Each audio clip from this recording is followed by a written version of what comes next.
In a small, peaceful town, there lived a family of three: Mr. Johnson, Mrs. Johnson, and their 10-year-old daughter, Lily. The Johnsons were kind people who worked hard to take care of their home. Mr. Johnson worked in a big factory where he fixed machines. He left early in the morning and came home late in the evening. Mrs. Johnson worked as a nurse in a hospital. She loved helping sick people get better. Before we continue this thrilling story, we want to hear from you.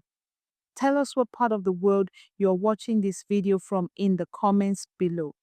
And don't forget to subscribe to the channel so you never miss any of our exciting stories. Hit the like button and share with your friends. Now, sit back and enjoy the story. Lily was a bright and cheerful girl. She loved going to school, reading books, and playing outside with her friends. She was polite, always saying please and thank you. She also loved going to church with her parents every Sunday. Their church was small but full of happy people. The pastor of the church, Pastor Mark, was a tall man with a deep voice. He always smiled and told people about God. Everyone respected him. One Sunday after church, Pastor Mark came to the Johnsons' house for a visit. He sat on their couch, drank tea, and talked with Mr. and Mrs. Johnson. "You both work very hard," he said kindly. "I know that Lily is home alone after school sometimes. I want to help. I can look after her and teach her more about God." Mr. and Mrs. Johnson were very happy to hear this. Pastor Mark was a man of God, so they trusted him. "That would be wonderful, Pastor," said Mrs. Johnson. "Lily will learn a lot from you." Lily smiled politely, but deep inside, she was not sure how she felt about it. She liked Pastor Mark, but she didn't really need a babysitter. The next day, Pastor Mark started coming to their house in the afternoon after Lily came home from school. He would bring her snacks, help her with homework, and tell her Bible stories. At first, Lily liked spending time with him. He told funny jokes and he always gave her candy, but after a few days, something changed. Pastor Marx started acting strange. One afternoon, Pastor Mark sat closer to Lily than usual. He touched her hair and said, "You have very pretty hair, Lily." "Thank you," Lily said, but she moved away a little. Then Pastor Mark smiled and said, "Let's play a special game, but it's a secret, okay? You must never tell your parents." Lily didn't like secrets. "Why can't I tell them?" she asked. "Because it's just for us," Pastor Mark said. "If you tell, they might get angry with you." Lily didn't understand, but she nodded. She felt confused. Adults always knew best, right? As days passed, Pastor Mark's behavior became stranger. He would sit too close to Lily and whisper things in her ear. Sometimes he would hold her hand for too long. Lily started feeling uncomfortable. She didn't like the secret game. She didn't like the way Pastor Mark looked at her. One day when he tried to hug her, she pulled away. "What's wrong?" Pastor Mark asked, frowning. "I don't like this game," Lily said. Pastor Mark's smile disappeared. His voice became serious. "Remember, you must never tell anyone. If you do, your parents will be very upset with you." Lily's heart started beating fast. She wanted to tell her mom and dad. But what if they didn't believe her? That night, Lily couldn't sleep. She felt scared and confused. So she decided to write down her feelings in her diary. "Dear Diary, Pastor Mark makes me feel strange. I don't like his secret game. I am scared, but I don't know what to do." She hid the diary under her pillow. But the next day, something unexpected happened. Her mother found the diary. Mrs. Johnson was cleaning Lily's room when she saw the diary under her pillow. She picked it up. thinking it was just Lily's stories or drawings. But when she read what Lily had written, her heart started pounding. Pastor Mark, a secret game? She whispered, her hands shaking.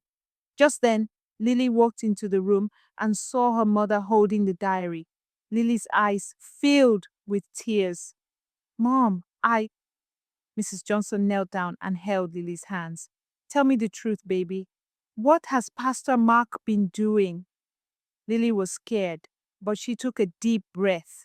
This was her chance to tell the truth. Lily looked at her mother's face. She was afraid. Would her mom believe her? Pastor Mark, he plays a secret game, Lily said, her voice shaking. He says I must not tell anyone, but I don't like it. Mrs. Johnson's face turned pale. What does he do in this secret game? She asked gently. Lily hesitated. He sits too close to me. He touches my hair and my hands too much. And he says strange things. It makes me feel uncomfortable. Tears filled Mrs. Johnson's eyes. She hugged Lily tightly. My baby, you should have told me earlier. You don't have to be scared. You did the right thing by writing it down. Lily burst into tears. She felt safe in her mother's arms. Just then, the front door opened. Mr. Johnson had come home from work. Mrs. Johnson stood up and wiped her tears. Lily, go to your room for a moment, she said softly. Lily obeyed, but she peeked through the small gap in the door. Mark has been touching Lily in a way that makes her feel uncomfortable, Mrs. Johnson said in a shaky voice. Mr. Johnson's eyes widened. What? He shouted, his hands clenched into fists. That man comes to my house, pretends to be a good pastor, and does this to my daughter. Mrs. Johnson nodded. We must do something. Mr. Johnson took a deep breath. We have to be careful. If we act too fast, he might lie and say Lily is making it up.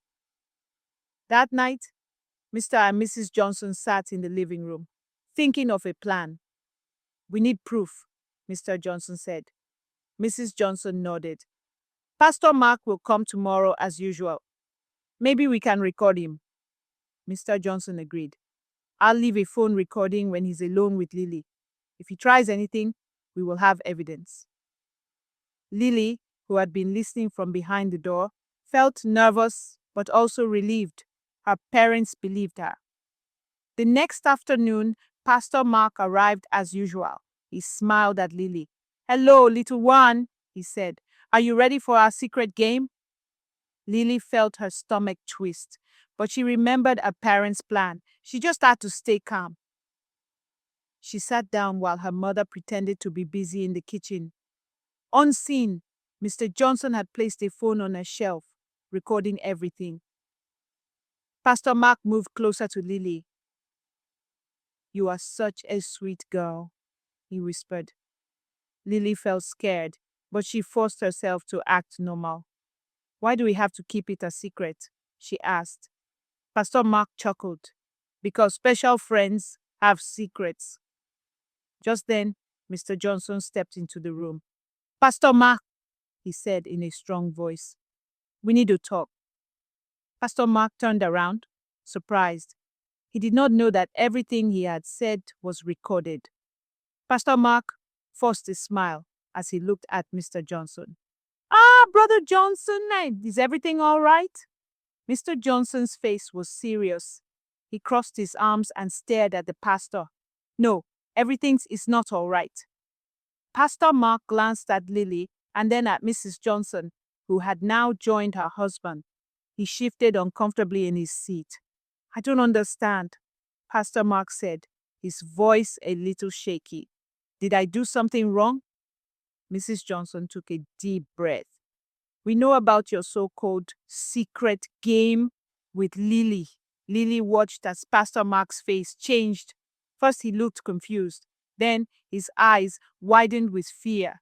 But quickly he put on another fake smile. I think there's a misunderstanding, he stammered. There's no misunderstanding. Mr. Johnson said angrily. You've been making our daughter uncomfortable, and we have proof. Pastor Mark's hands trembled. What proof? He asked nervously. Mrs. Johnson lifted her phone and played the recording. You're such a sweet girl, Pastor Mark's voice said, because special friends have secrets. Pastor Mark's face turned pale. He opened his mouth to speak, but no words came out. After a long silence, Pastor Mark suddenly chuckled. Oh dear, you have misunderstood my words, he said. I was only trying to be friendly with Lily. You know I love children. Love children? Mr. Johnson growled. Or take advantage of them? No, no, no. I would never do anything wrong. Pastor Mark raised his hands. This is a trick of the devil. The devil is trying to turn you against me. Mrs. Johnson shook her head. Don't bring the devil into this. You did this to yourself. Lily felt nervous as she watched the argument. She could see sweat forming on Pastor Mark's forehead. He was panicking. Then suddenly he changed his tone. His face became serious. Listen, he said, I am a respected pastor in this town. If you try to accuse me, people will not believe you. In fact, they might even turn against you. Mrs. Johnson gasped. Are you threatening us? Pastor Mark smirked. I am warning you. If you take this to the church or the police, people will think you are lying. I have helped so many people. Who do you think they will believe? A little girl or their pastor? Mr. Johnson clenched his fists, but Mrs. Johnson placed a hand on his arm to calm him down. We don't care what people believe, she said. We are going to expose you. Pastor Mark's face darkened. You're making a mistake. No, Pastor Mark, you made the mistake when you thought you could harm our daughter and get away with it. Lily looked up at her parents. She felt safe with them by her side. Pastor Mark stood up. You will regret this, he said coldly. Then, without another word, he turned and walked out of the house. Mr. Johnson locked the door behind him. We need to go to the police, he said. Mrs. Johnson nodded. And we need to tell the church. You should not be near any more children. Lily felt a little scared, but she also felt something else. Relief. For the first time in a long while, she felt safe. The next morning, Mr. and Mrs. Johnson took Lily to the police station. They showed the police the recording. The officers listened carefully and took notes. This is serious, one officer said. We will investigate immediately. But the bigger challenge was telling the church. When they arrived at the church, some people were already there. Pastor Mark was standing in front, talking as if nothing had happened. Mrs. Johnson took a deep breath and walked up to the front. Everyone, we need to talk, she said loudly. The room became silent. People looked at her in surprise. Mr. Johnson stepped beside her. It's about Pastor Mark. Pastor Mark's face tensed. Brother Johnson, let's not cause trouble in the house of God. But Mrs. Johnson didn't stop. Pastor Mark has been acting inappropriately with our daughter. The church members gasped. Lily watched as some people looked shocked, while others whispered to each other. Some people shook their heads in disbelief. This is a lie, Pastor Mark shouted. They are trying to ruin my name. But Mr. Johnson took out his phone and played the recording for everyone to hear. Silence filled the church. Then people started talking. Some looked angry at Pastor Mark. Others still refused to believe it. This can't be true, one woman said. He has been our pastor for years, another man said. But a few people looked at Lily with kindness. She wouldn't lie, someone whispered. Suddenly, one woman stood up. He did the same thing to my niece, she said in a shaky voice. But we were too scared to say anything. Now, more people began whispering. Pastor Mark saw that he was losing control of the situation. I am innocent, he shouted. Then, without waiting, he turned and ran out of the church. The church members were left in shock. "We need to find him," Mr. Johnson said. The police were already on their way, but Pastor Mark was trying to escape. Lily held her mother's hand tightly. "What will happen now?" she asked. Mrs. Johnson hugged her. "Don't worry, baby. The truth is finally coming out." But outside, Pastor Mark was running towards his car. He had to leave town before it was too late. What he didn't know was that the police were already waiting for him.